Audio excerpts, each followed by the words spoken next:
He then drew the knife along his throat, but the knife did not cut, for Allah had placed a sheet of copper on the throat of Ishmael. When he saw that, he turned him on his forehead and nicked him on the back of the head, just as Allah has said in Quran 37:103, when they had both submitted and he flung on his forehead, that is, they had submitted the affair to Allah. A voice called out, Abraham, you have fulfilled the vision. He turned around and behold, there was a ram. He took it and released his son. And he bent over his son saying, O my son, today you have been given to me. That comes in Allah's saying in Quran 37:107, we ransomed him with a great sacrifice. The second strand, provided by Tabari, states that Abraham was about to sacrifice his son Ishmael. An Iblis appeared in form of a man to prevent the sacrifice. Iblis, Satan, who had taken on the form of a man, said, Where are you going, O Sheikh? He replied, I am going to these mountains, because I must do something there. Iblis said, By Allah, I have seen that Satan has come to you in a dream and ordered you to slaughter this little son of yours. And you intend to do that slaughtering. Thereupon Abraham recognized him and said, Get away from me, enemy of Allah.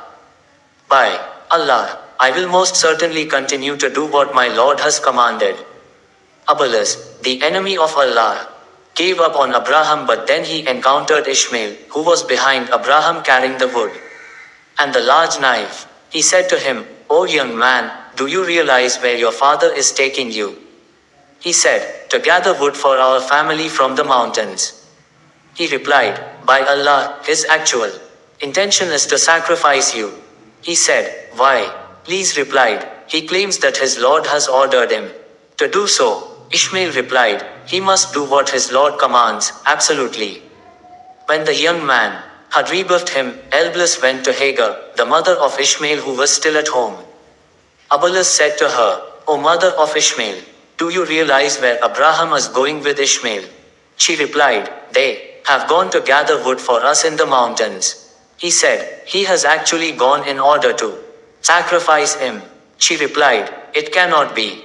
He is too kind and too loving towards him to do that. Iblis said, He claims that Allah has ordered him to do that.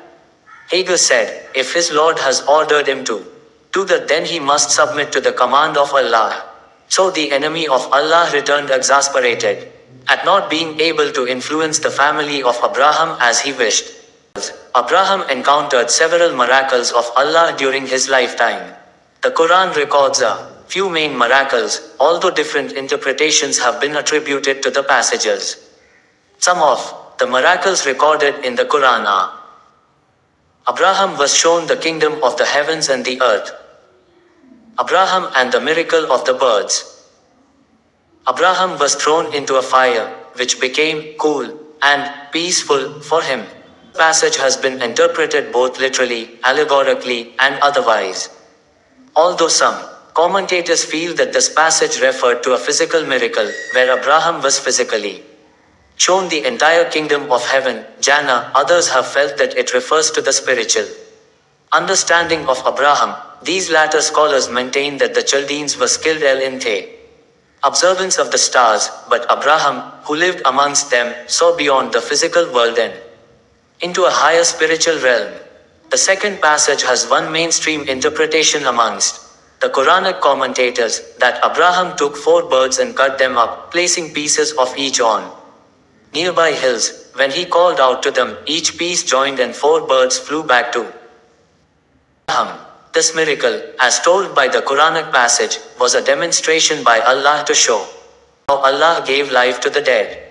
As the physical cutting of the birds is not implied in the passage, some commentators have offered alternative interpretations, but all maintain that the miracle was for the same demonstrative purpose, to show Abraham the power Allah has to raise the dead to life. The third passage has also been interpreted both literally and metaphorically, or in some cases both. Commentators state that the fire refers to the main aspects. They maintained that, firstly, the fire referred to the physical flame, from which Abraham was saved unharmed. The commentators further stated that, secondly, the fire referred to the fire of persecution, from which Abraham was saved, as he left his people after this with his wife Sarah and his nephew Lot. Title of Hajrath Ibrahim. Abraham is given the title Khalilullah, friend of Allah, in Islam. The Quran says, and who is better in faith than those who fully submit themselves to Allah, do good, and follow the way of Abraham, the upright. Allah chose Abraham as a close friend. Surah An-Nisa 4, 125. This particular title of Abraham is so famous in Muslim culture and tradition that, in the areas in and around Makkah, Abraham is often referred to solely as the friend. This title of friend of Allah is not exclusive to Islamic theology. Although the other religious traditions do not stress upon it, Abraham is called a friend of Allah in the second book of Chronicles and the book of Isaiah in the Hebrew Bible, Old Testament, as well as in the New Testament. With Islamic shrines, one of Abraham's most important features in Islamic theology is his role as the constructor of the Kaaba. Although tradition recounts that Adam constructed the original Kaaba, which was demolished by the great flood at the time of Noah, Abraham is believed to have rebuilt it in its original form. The Quran, in the Muslim perspective, merely confirms or